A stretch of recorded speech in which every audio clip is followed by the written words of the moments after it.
اب میں سوچتا ہوں تو غصہ بہت آتا ہے، کیا ان کے خلاف ذاتی کارروائی کر سکتا ہوں؟ اپنے قاری صاحب کے خلاف فی الحال تو کارروائی نہ کریں، لیکن یہ تحقیق کریں ابھی بھی اگر وہ یہ کام کر رہے ہیں دوسرے بچوں کے ساتھ تو پھر ان بچوں کے ماں باپ کو بتائیں کہ ان کو سمجھائیں، نہیں سمجھاتے ایف آئی آر کٹائیں، ویڈیو بنا کے تھانے میں جا کے ایف آئی آر کٹائیں۔ اسلام میں بڑوں سے زیادہ حقوق کس کے ہیں؟ بچوں کے۔ بچے کو صدقہ کرنے کی اجازت نہیں ہے، آپ اندازہ لگا لو، کیونکہ اس کا مال ذاتی مال ہے، آپ اس سے صدقہ نہیں کروا سکتے کیونکہ اس کا پیسہ ضائع ہو رہا ہے۔ شریعت کہہ دی ہے بالغ ہوگا، عقل ہوگی پھر مانیں گے، ابھی اسی کے لیے رکھے جائیں یہ پیسے۔ تو مارنے کی کہاں سے اجازت ہو گئی میرے بھائی؟ اور درندوں کی طرح بعض قاری لوگ کوٹتے ہیں۔ تو اس لیے مجھ سے لوگ پوچھتے ہیں کہ قاری بچوں کو مار سکتا ہے؟ میں جواب میں کہتا ہوں اس زمانے میں مارنا تو دور کی بات، کسی قاری کو، استاذ کو، چھوٹے بچے کی بات کر رہا ہوں، مارنا دور کی بات، ہاتھ لگانے کی اجازت نہیں ہے۔ ہاتھ لگانے کی صرف سر پہ پیار کرے بس، سر پہ ہاتھ رکھے بس، باڈی کو بھی ٹچ کرنے کی اجازت نہیں ہے۔ یہ فساد کا دور ہے۔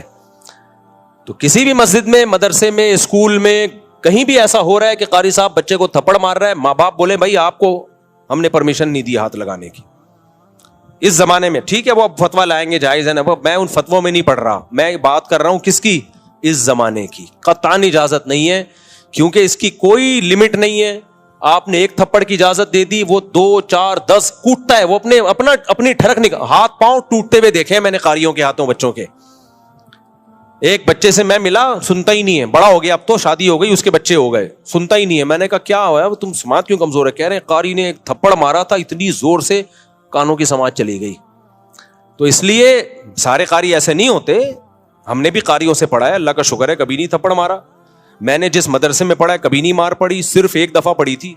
مجھے 8 سال میں ایک تھپڑ پڑا تھا، وہ تو اتنا تو حق بنتا ہے، وہ تو 2 4 پڑھتے تو ہمیں تو خوشی ہوتی تھی ہمارے استاذ ماریں، کیونکہ ہمارے استاذ اتنے نرم دل ہمیں ملے، اتنے پیارے پیارے سویٹ سے استاذ تھے کہ وہ تو ہمیں مارتے تو ہمیں خوشی ہوتی، یار کبھی اس سے تو فائدہ بھی تو ہوتا ہے نا۔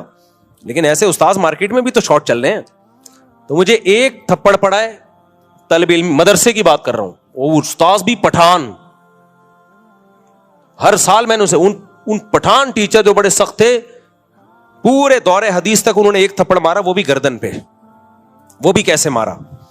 دور حدیث کا پرچہ، دور حدیث نہیں، اس سے پہلے جو موقوف علیہ ہوتا ہے، میں ایسے تیاری کر رہا ہوں، رات کو حاشیے دیکھ رہا ہوں، صبح پیپر ہے، ایک دم ایک غیبی آواز آئی نا، تو مجھے لگا کہ پہلے میں سمجھا کوئی فرشتوں کی آواز ہے کہیں سے، پھر مجھے لگا کہ کچھ محسوس سا ہوا یہاں پہ، کیونکہ تکلیف بعد میں ہوتی ہے، سنتا پہلے، اس تکلیف کی اسپیڈ سے آواز کی اسپیڈ تیز ہے۔ تو مجھے یہ بھی اندازہ ہو گیا اس دن کی تکلیف کی محسوس کرنے کی اسپیڈ سے جو آواز کی اسپیڈ ہے، دیکھو سائنسدان اسی طرح تو فارمولے نکالتے ہیں۔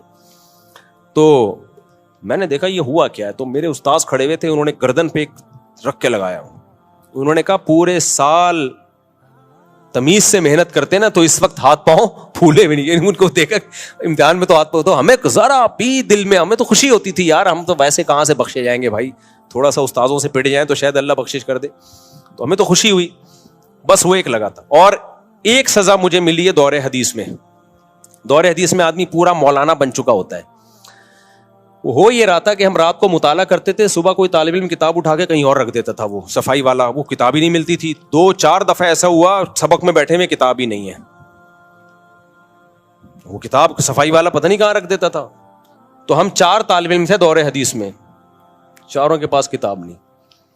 تو ہمارے استاذ نے 2 دن 3 دن تنبیہ کی، اس کے بعد ہم چاروں کو مرغا بنا دیا۔ اچھے بڑے بڑے مرغے تھے، ہم چاروں بنے ہوئے مرغا، بس تھوڑی دیر بنائے رکھا، پھر ڈانٹا، بولا انسان کے بچے بنو، کتاب تو پھر ہم کتاب لا کے بیٹھتے تھے بس۔ اور ایک اور یاد آ گئی مجھے ایک سزا، وہ سزا یہ تھی کہ مجھے روزانہ میرا واش روم کا ٹائم اس وقت تھا جب کلاس شروع ہوتی تھی۔ 1 دن 2 دن ہو گئے، استاذ نے دیکھا روز لیٹ آ رہا ہے، میرا ٹائمنگ سیٹنگ ہی ایسی ہو گئی تھی، تو مجھے استاذ نے تھوڑی دیر کھڑا رکھا کہ آپ کو اب آنے کی چنداں ضرورت نہیں ہے۔ وہ بھی پٹھان استاذ تھے، بس اتنا، پھر بھی ہم ٹوٹا پھوٹا پڑھ ہی لیے نا یار، خام ہمیں جنگلیوں کی طرح کوٹنا پیٹنا مارنا، اس سے بچے کے اخلاق خراب ہوتے ہیں. اور ایک اور واقعہ میں بار بار سناتا ہوں، یہ بعض ٹیچر اور استاذ کہتے ہیں کہ بچے مار کے بغیر پڑھتے نہیں ہیں، یہ بھی 100% غلط ہے. ایک مدرسے میں نے چند دنوں کے لیے پڑھایا، بلکہ چند دن ہی 6-7 مہینے کے لیے پڑھایا.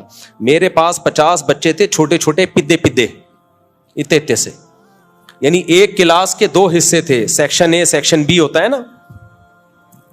تو 50 بچے میرے پاس، 50 بچے اسی کلاس کے سامنے ٹیچر کے پاس، اور کتابیں دونوں کی سیم.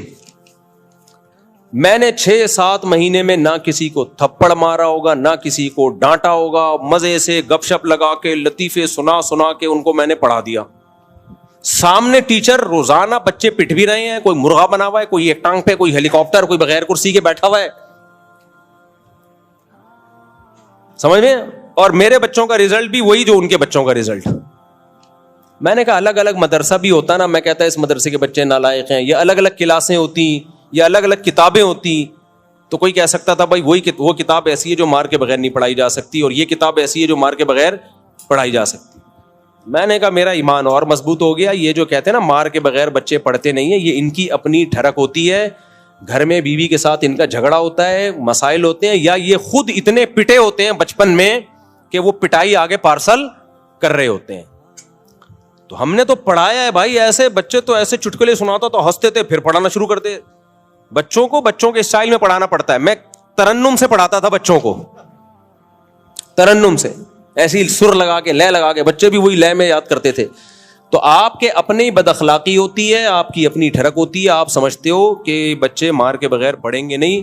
بچے پہ ہاتھ اٹھایا اگر آپ نے، بچہ معاف بھی کرے گا تو وہ معاف. دیکھو بڑے کو آپ نے تھپڑ مار دیا نا، آپ نے سوری کی، اس نے کہا میں نے معاف کیا، اللہ کیا کر دے گا؟ معاف. لیکن آپ نے بچے کو مارا نا، بچہ 100 دفعہ کہ میں نے معاف کیا، اللہ کہتا ہے بچے کی معافی کا شریعت میں اعتبار نہیں ہے ہی نہیں اعتبار. اس لیے بچے کے حقوق بہت زیادہ ہیں بھائی. بچے پہ صرف ماں باپ ہاتھ اٹھا سکتے ہیں، اور ماں باپ کی پرمیشن سے جو ان کے قریبی رشتہ دار ہوتے ہیں، جو خاندان کے بڑے ہوتے ہیں، باقی کوئی بھی بچے پہ ہاتھ نہیں اٹھا سکتا. مفتی سے پہلے ہو گیا، میرے آنکھوں پہ پٹی باندھ کے مارتے تھے، پھر قمیض اتار کے مارتے تھے. ماشاءاللہ.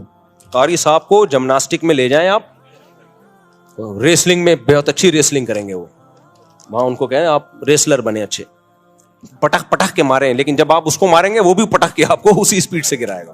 اور قمیض اتار کے ماریں، بلکہ چڈی اتار کے ماریں آپ، ہمیں کوئی اعتراض نہیں. اچھا میرے بھائی، وہ مسجد کو یتیم اور پتہ نہیں کیا لکھا ہوا ہے، غریب کرنا نامناسب. اچھا میں نے اپنی مسجد کے بارے میں کہہ دیا ہماری مسجد بیچاری یتیم اور غریب ہے. یہ صاحب کہہ رہے ہیں اپنی مسجد کو یتیم اور غریب کہنا ٹھیک نہیں ہے. میرے بھائی ادب کو مسلط نہیں کرو اپنے اوپر. اس میں مسجد کی توہین نہیں تھی، مسجد کی قسمہ پرسی بیان کرنا مقصد تھا. تو اتنا زیادہ نہیں ایکسٹریم لیول پہ جاؤ. نبی صلی اللہ علیہ وسلم نے فرمایا لا تشددوا فیشدد اللہ علیکم.